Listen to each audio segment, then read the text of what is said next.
ilgari atrofimdagilarning Masihni qabul qilayotganini ko'rganimda, ularni dinini sotgan der edim.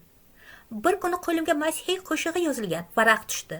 So'zlarni o'qishni boshlaganimda, Xudoning huzuri meni qamrab oldi va to'satdan hamma narsa ravshan bo'lib qoldi. Mening hayotim juda og'ir edi. Otam uyimizni qimorda yutqazdi, bizni tashlab ketdi va hech qachon qaytmadi. Biz ko'chada qoldik. Onam pissa sotib, topgan pulga 4 kishi kun ko'rar edik. O'sha lahzada men hech qachon unutmaydigan narsa ro'y berdi. Xudo yelkamdagi yukni oldi va menga ikkinchi hayot baxsh etdi. Men angladim, gunoh odamlar bilan Xudo orasida ajralish yuzaga keltirgan.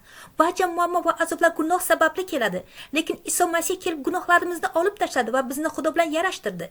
Men tavba qildim va gunohlarim bilan birga butun o'tmishdagi muammolarim ham yo'qoldi. O'shandan beri men unga xizmat qilaman, u esa men haqimda g'amxo'rlik qiladi. Uning chaqiruvi hanuz yangramoqda. Ey og'ir yuk ostida qiynalgan hamma odamlar, mening oldimga kelinglar. Men sizlarga orom beraman. Uning ovozini eshiting va javob bering. Hayotingiz o'zgaradi. Agar siz Xudoning ovozini eshitgan bo'lsangiz, bu videoga like bosing, kanalga obuna bo'ling va uni ehtiyoj sezayotganlar bilan baham ko'ring.